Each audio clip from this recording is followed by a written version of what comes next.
Have you ever wondered if everything you celebrate this Holy Week truly honors God, or if knowing this means you are participating in rituals that have been dedicated to pagan gods and demons for thousands of years?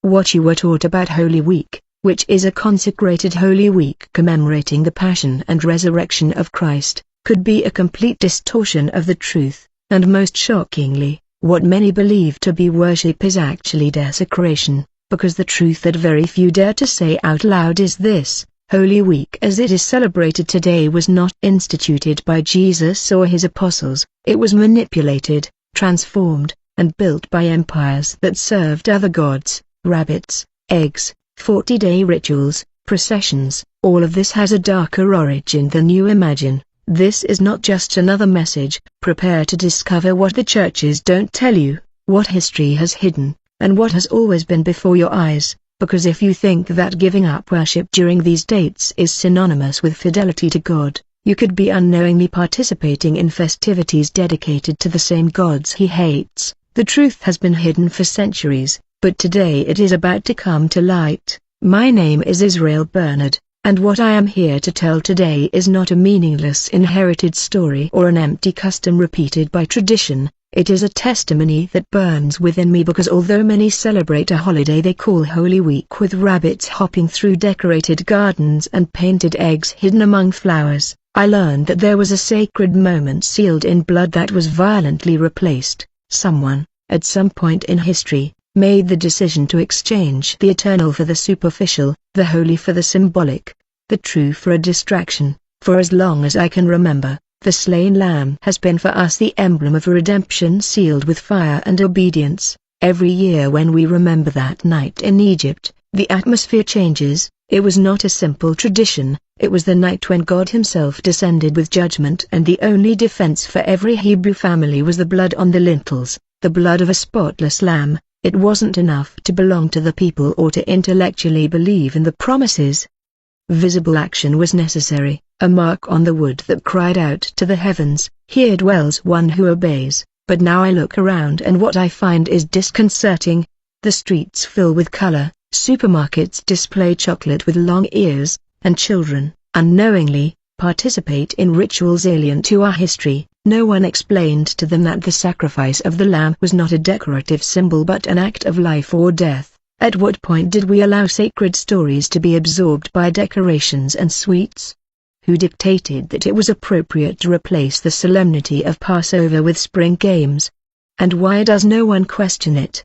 Holy Week as celebrated today by millions has no roots in Mount Sinai or in the instructions given to Moses. It was not taught by the prophets or celebrated by the apostles. Do not appear as a commandment in the Torah, nor was it confirmed by the Messiah. What began as a clear and precise divine order has been camouflaged with elements taken from foreign cultures, religions that worshipped the sun, the moon, fertility, and the earth itself. Female deities with different names but identical intentions infiltrate modern symbols. Even Semiramis, Astarte, all of them revered in their day for their ability to conceive, to fertilize, and to represent cycles of death and rebirth. And what do the egg, the rabbit, the equinox, and spring have in common?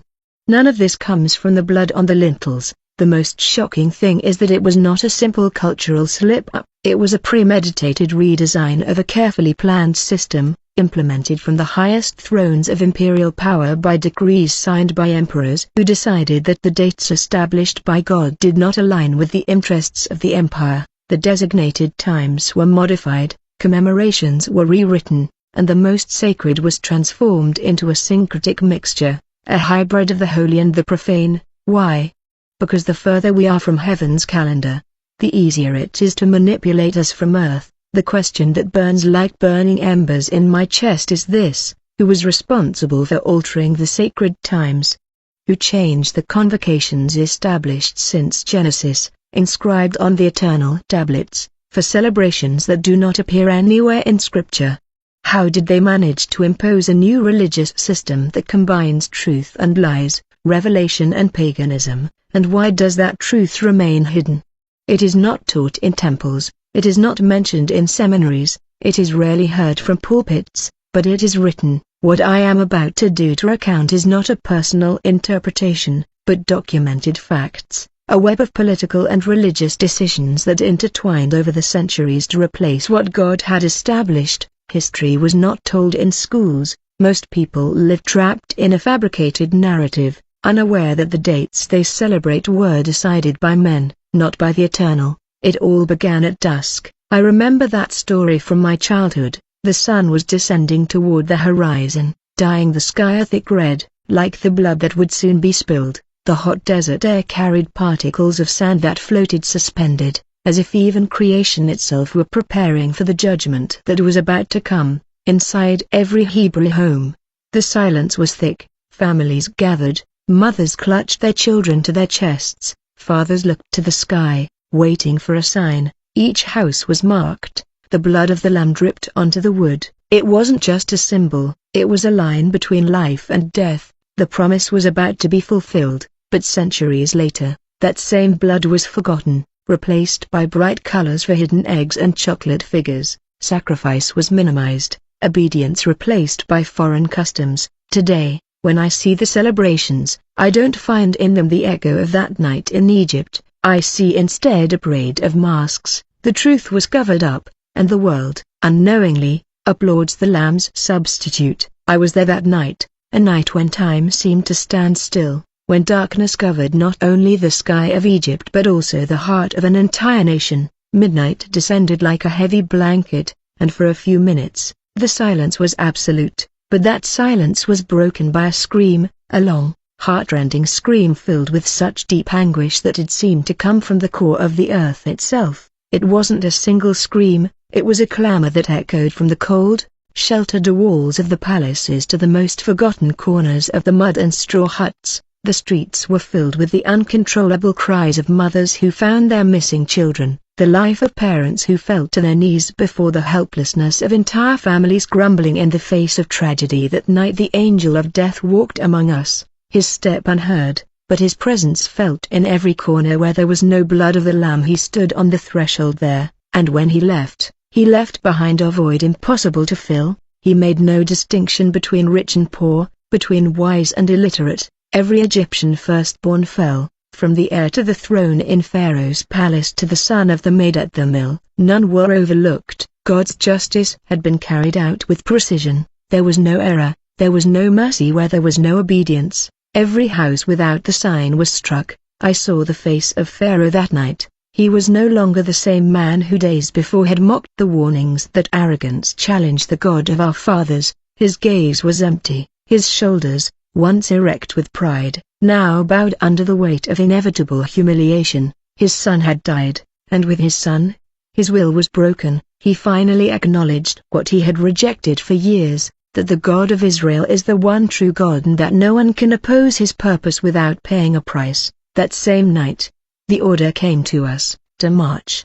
After more than 4 centuries of slavery, entire generations born and died in chains with their backs bent under the Egyptian sun, we were finally free. But that freedom was not accompanied by overflowing joy. It was a freedom bathed in blood, marked by death, covered by the shadow of what we had witnessed. With our tunics cinched, sandals on, staves in hand, and loins ready for the journey, we prepared to leave. We were leaving behind not only a foreign land but centuries of pain and servitude. Passover was born there. Not as a spring festival or a decorated commemoration, it was born as a covenant, sealed between God and his people, a commitment that could not be taken lightly. That night became a perpetual memorial. Not only would it remind us that we were freed from Egypt, but from then on, it would represent the beginning of a direct, intimate, exclusive relationship with the Creator. The covenant was not temporary. It was not just about escaping the Egyptian yoke. It was a living, constant covenant that would guide our steps for generations. God not only freed us from physical oppression, he set us apart for himself. He marked us as his own. He promised us his guidance at every step toward the promised land. The commandment was clear: you will celebrate this night forever. We will teach our children what happened. We will repeat it from generation to generation, not to revive fear, but to keep alive the certainty that our God acts, that he is not far away, that he answers, that he listens, that he intervenes. Thus the years passed, and our descendants continued to remember that night, with unleavened bread and roast lambs, with bitterness in the herbs and solemnity on their faces, because they remembered when death passed by, and life prevailed. But although the ritual was maintained, the understanding of its true meaning began to fade. The words were repeated, but the heart was distracted. They didn't understand that the lamb that had once physically saved our firstborn was only a shadow of what was to come. True redemption had not yet arrived. The blood on the wooden frames was not the end, but a prophetic sign of a greater sacrifice, a blood that would not only cover doors but would enter the very heart of the soul. As time passed, new generations began to introduce strange ideas. What had begun as a sacred celebration began to be contaminated by foreign practices, fertility rites, invocations to foreign deities, symbols that had no place in the worship of the God of Israel. There was talk of a divine child, son of a goddess, whose sacrifice ensured the abundance of the land. Names like Ashtaroth Tammuz were sung, figures that did not come from our scriptures but from the cultures that surrounded us, and the most painful thing was seeing how some Israelites were beginning to adopt these practices, moving away from the faith that once saved us. The prophets rose, men of fire, called by God, raised their voices to denounce what was happening. They shouted in the squares, warning at the gates of the temple, "You are mixing the pure with the profane." But many refused to listen. The comfort of the new, the attraction of neighboring celebrations, they were seduced by what had once been a living commemoration of divine power. Now it was becoming a celebration without content, an empty tradition, and with the arrival of Rome, Passover continued to be celebrated. Yes, but it was no longer the same. The temple in Jerusalem, which should have been a beacon of purity, was corrupted. Commerce had invaded the sacred courtyards. Religious leaders had become allies of imperial power. The Pharisees and the Sadducees administered the festivities as if they were political events, seeking prestige rather than sanctity. Amidst all that hypocrisy, no one realized that the true Lamb was already walking among them, the one who had been announced for centuries, the one who was coming to fulfill, not to repeat. Just as in Egypt, before liberation, there must have been darkness. Betrayal was approaching, judgment was imminent, shadows were gathering. The clamor of Egypt was about to be repeated, not with the cry of the firstborn, but with the groan of all creation at the surrender of the Son. I grew up listening to the warnings of the prophets, those voices crying out in the midst of the spiritual desert of Israel, reminding us that what we had received was sacred, immutable, eternal. But over time, the hearts of the people leaned toward what seemed more attractive, more comfortable, more similar to what neighboring nations offered. Paganism did not come with violence or threats. It presented itself as a sweet poison disguised as wisdom, spirituality, aesthetic beauty, and it was precisely during the time of the judges that Israel, now without a firm or central guide, began to stray. The land was divided, everyone did what seemed right, and in this spiritual confusion, a fascination with foreign gods arose. It was then that I saw how many of my brothers began to worship Baal and Astarte, names that resonated in the Canaanite hills but hid a darker undertone. These names, which seemed new, were nothing more than disguises for ancient entities. They were Canaanite versions of Nimrod and Semiramis, figures that embodied the primitive rebellion against the Creator, the same rebellion that had begun at Babel when humanity decided to build its own path to heaven. Under these new names, the Israelites offered incense, built altars, and celebrated festivals that were not ours. The worship of the God of Abraham, Isaac, and Jacob began to mix with ritual dances, with foreign songs, with practices that had nothing to do with the Torah, and the most tragic thing is that this inclination was not temporary. During the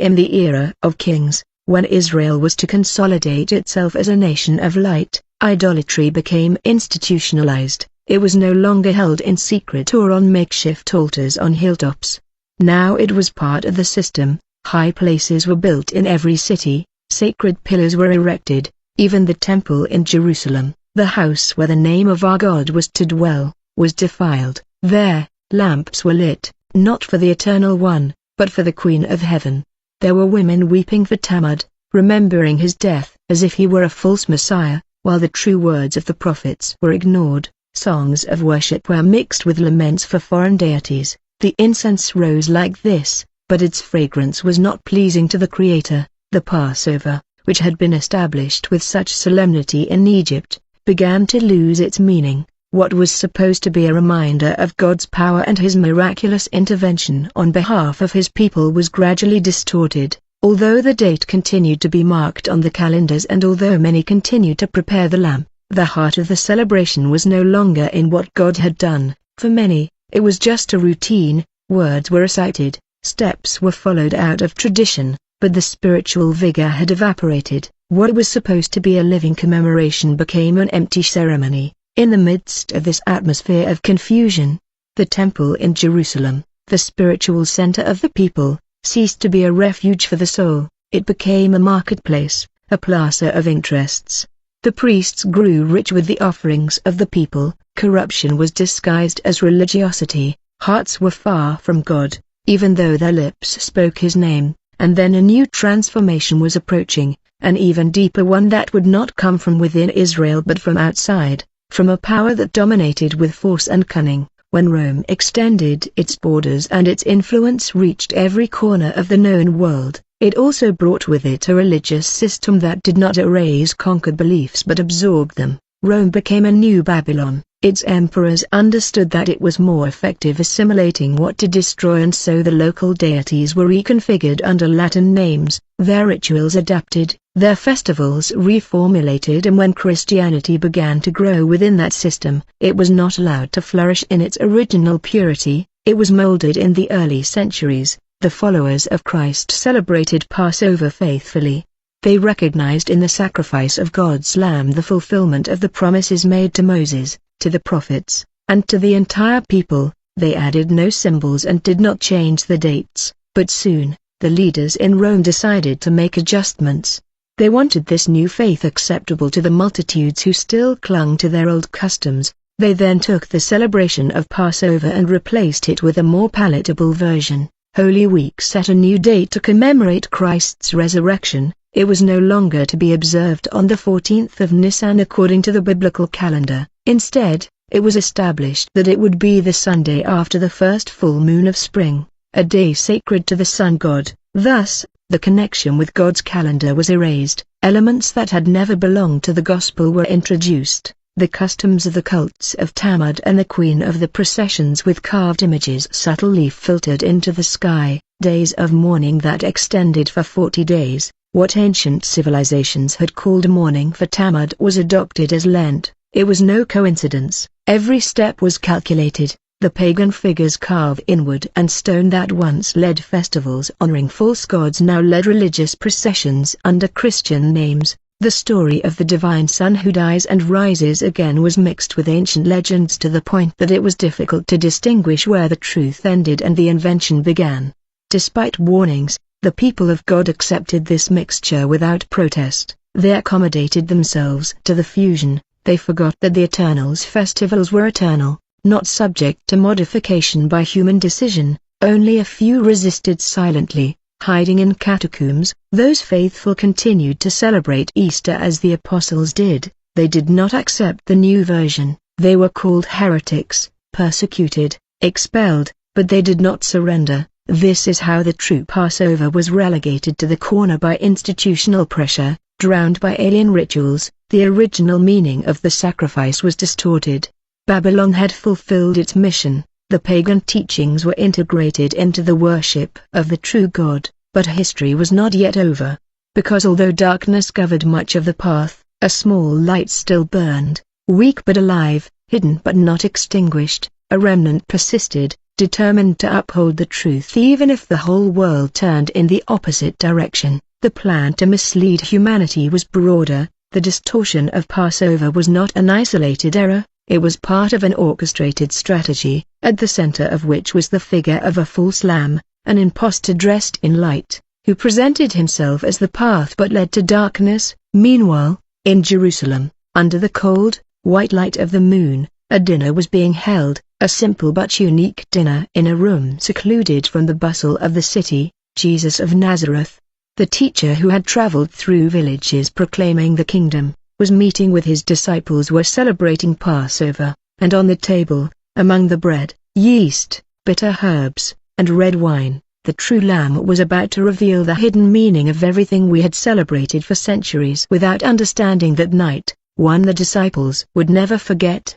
Passover ceased to be just a memory of what our ancestors experienced in Egypt and became the revelation of an eternal plan that had been hidden for generations. Jesus, with a slow and solemn gesture, took the bread in his hands and held it for a few seconds in front of everyone. His deep, serene gaze rested on each one, as if he wanted to record that moment, in everyone's heart. It wasn't the gaze of an ordinary teacher, it was that of someone who knew they were about to cross a threshold from which there would be no return. Then, gently, he broke the bread. The crunch of the bread as it broke in his hands was the only sound for a few seconds in that room so full of expectation that one could barely breathe. "This is my body, given for you," Jesus said in a firm but tender voice as he distributed pieces of bread. What he said disconcerted us. We had never celebrated Passover in that way. The unleavened bread had always been there, along with the lamb and the bitter herbs,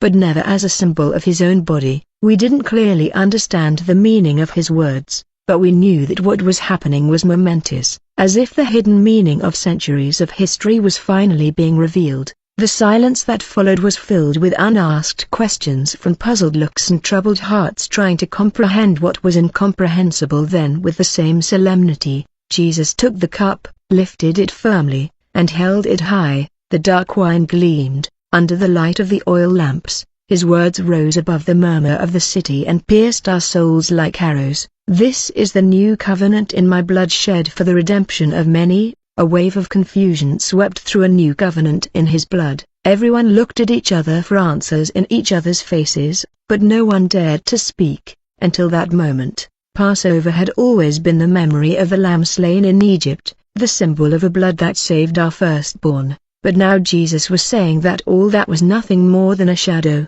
a preparation for what was about to happen, a superior sacrifice, definitive, sealed with his own blood. While we were still processing his words, a different kind of attention began to take hold of the atmosphere. Something was moving in an invisible. We felt something dark looming over the room. A shadow had sat down between us, silent but dense. I could see the restlessness in everyone's eyes, but especially one, Judas Iscariot. His gaze avoided ours. His fingers nervously played on the edge of the table. He wasn't eating, he wasn't speaking. Something inside him was breaking down. Jesus knew it. He didn't accuse him with shouts or reproaches, he just raised his gaze. He left the cup on the table and looked at us one by one, before uttering a sentence that froze our hearts. "One of you is going to betray me." The air became heavy, the silence unbearable. We froze, our faces paled. We all began to ask ourselves with fear, "Is it me, Lord?" Doubt, fear, and anticipated guilt took hold of us. Judas remained silent. Finally, with a trembling voice and a rehearsed gesture of innocence, he too asked the question. Jesus didn't rebuke him publicly. He just leaned toward him and, with restrained sadness, whispered, "What you must do, do quickly." Judas stood up immediately, without looking at anyone, without saying goodbye. The night breeze blew through the door as it opened, and we saw him leave, his figure disappearing into the shadows of the cobblestone alleys of Jerusalem. Inside him, a battle was raging, but the metallic clinking of the 30 coins in his purse drowned out any remaining consciousness. Outside, the high priests and Pharisees were already waiting for him, the same ones who had been planning Jesus' death for some time.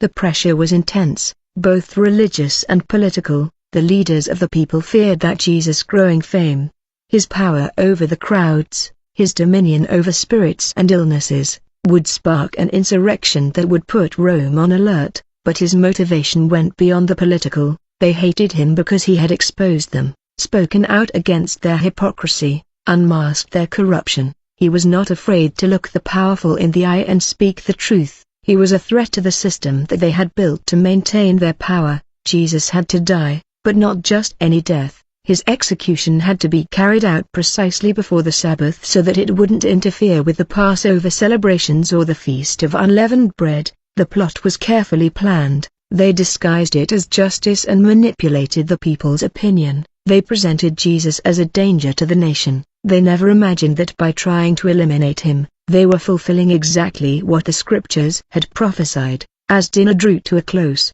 Jesus spoke to us with overwhelming tenderness. He knew what was coming. He knew the anxiety that would overcome us. He warned us that trials would come. One of us would deny him 3 times before the rooster crowed, but he also assured us that his surrender would open the doors to salvation. He told us, "In the world, you will have tribulations, but take heart, I have overcome the world." His words hung in the air. We heard them, yes, but we didn't fully understand them. No, not yet. The night continued its course, taking us ever closer to the decisive moment. We left the place where we had dined and headed toward the orchard, the Garden of Gethsemane. The city was still celebrating, but in that secluded corner, only the whisper of the wind among the olive trees could be heard. Jesus stepped aside to pray.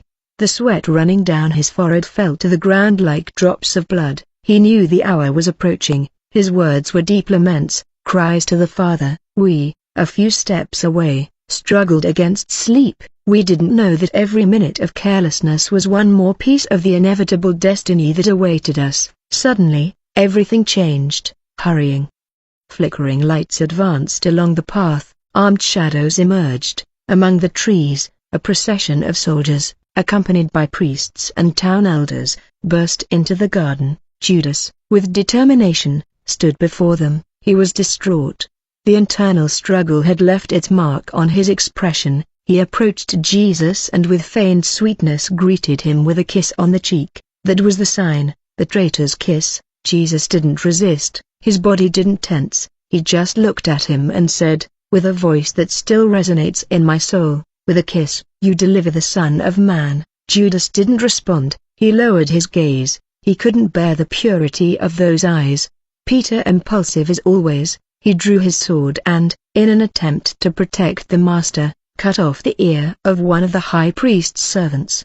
But Jesus, even at that moment, reached out, touched the wound, and healed it. "Put away your sword," he said firmly, "for all who take the sword will perish by the sword." And so the true Lamb was delivered without resistance, without complaints, like one who knows he is fulfilling the highest purpose that has ever existed amidst the chaos that broke out in the Garden of Gethsemane when the Roman soldiers, guided by the religious leaders and headed by Judas, burst into the darkness of the night. Peter reacted with his characteristic impetus. I saw how he quickly drew his sword, driven by the desperation to protect the teacher. He lunged at one of the high priest's servants, cutting off his ear.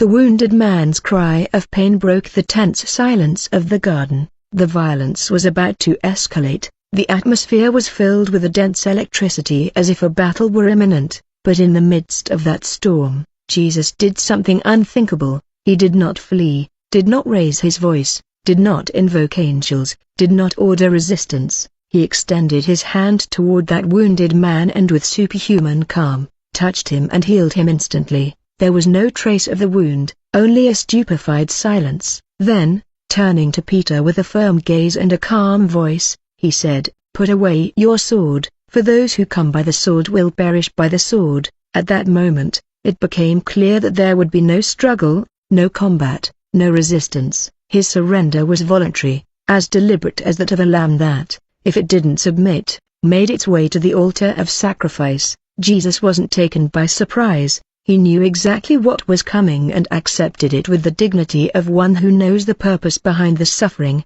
He walked into the trap set with a peace that didn't come from this world. From the moment he was captured, a series of events began, marked by injustice, illegality, and corruption. According to the law of Moses and the rules of the Sanhedrin, no trial was to be held. At night, however, Jesus was taken under cover of darkness, first before Annas, the ex-Hume priest who, although he had officially left office, still held great influence among the religious leaders. Annas looked at him arrogantly, seeking to break his composure with leading questions and accusations, disguised as interrogations. Their intention was to provoke a response that could be used as evidence, but Jesus didn't fall into their traps. He remained firm and wisely silent. When he got nothing useful, Annas referred him to Caiaphas, his son-in-law, the acting high priest. The Sanhedrin was already meeting in secret in Caiaphas's house. An assembly convened illegally with a single purpose, to sentence Jesus to death. False witnesses were presented, but their statements were contradictory and baseless. There was no obvious crime. Then, frustrated and enraged, Caiaphas stood up, tearing up the rules of due process and shouted, "I adjure you by the living God, tell us if you are the Christ, the Son of God." Jesus, who until that moment had remained silent, raised his gaze. The room held its breath. His voice was clear and without trembling. "You have said it. From now on, you will see the Son of Man sitting at the right hand of power and coming on the clouds of heaven." These words unleashed Caiaphas's uncontrolled rage. With a theatrical gesture, he tore his clothes and exclaimed furiously, "Blasphemed! What further need have we of witnesses? He is worthy of death." The verdict was sealed not by the evidence but by the decision that had already been made before the trial even began. However, there was an obstacle. According to Roman law, the Jews could not carry out a death sentence without the governor's approval. Therefore, as dawn broke over Jerusalem, Jesus was led before Pontius Pilate. Pilate was a man hardened by power. He was accustomed to passing sentence without flinching. When he saw Jesus, he heard the accusations of sedition and proclaiming himself king, but something inside him was disturbed. He questioned Jesus and asked him directly, "Are you the king of the Jews?" Jesus calmly replied, "My kingdom is not of this world." Pilate was impressed. He didn't see a rebel or a troublemaker in him. He found no fault worthy of death, but the crowd was agitated, manipulated by the priests. Cries for his crucifixion grew violent. To resolve a dilemma, Pilate sent him to Herod, who was also in the city. Herod, more curious than justified, wanted to see a miracle. He asked him mocking questions and mocked him, but Jesus didn't say a word. He didn't defend himself. He didn't respond. Herod, frustrated, sent him back to Pilate. The governor faced the clamor of the people in an attempt to calm the crowd. He proposed releasing Jesus according to the Passover tradition, which freed a prisoner. However, the crowd chose Barabbas, a criminal. Nevertheless, Pilate didn't give up.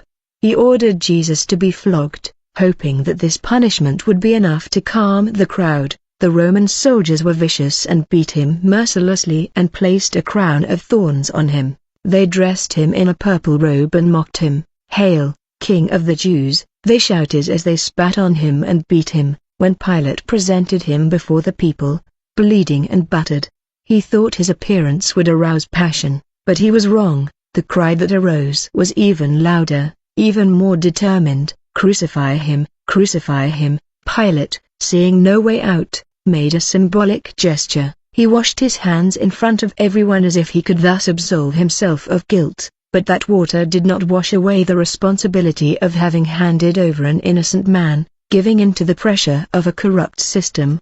He handed Jesus over to be crucified. Thus, religion was used as a weapon of power, justice was perverted, and the truth was condemned.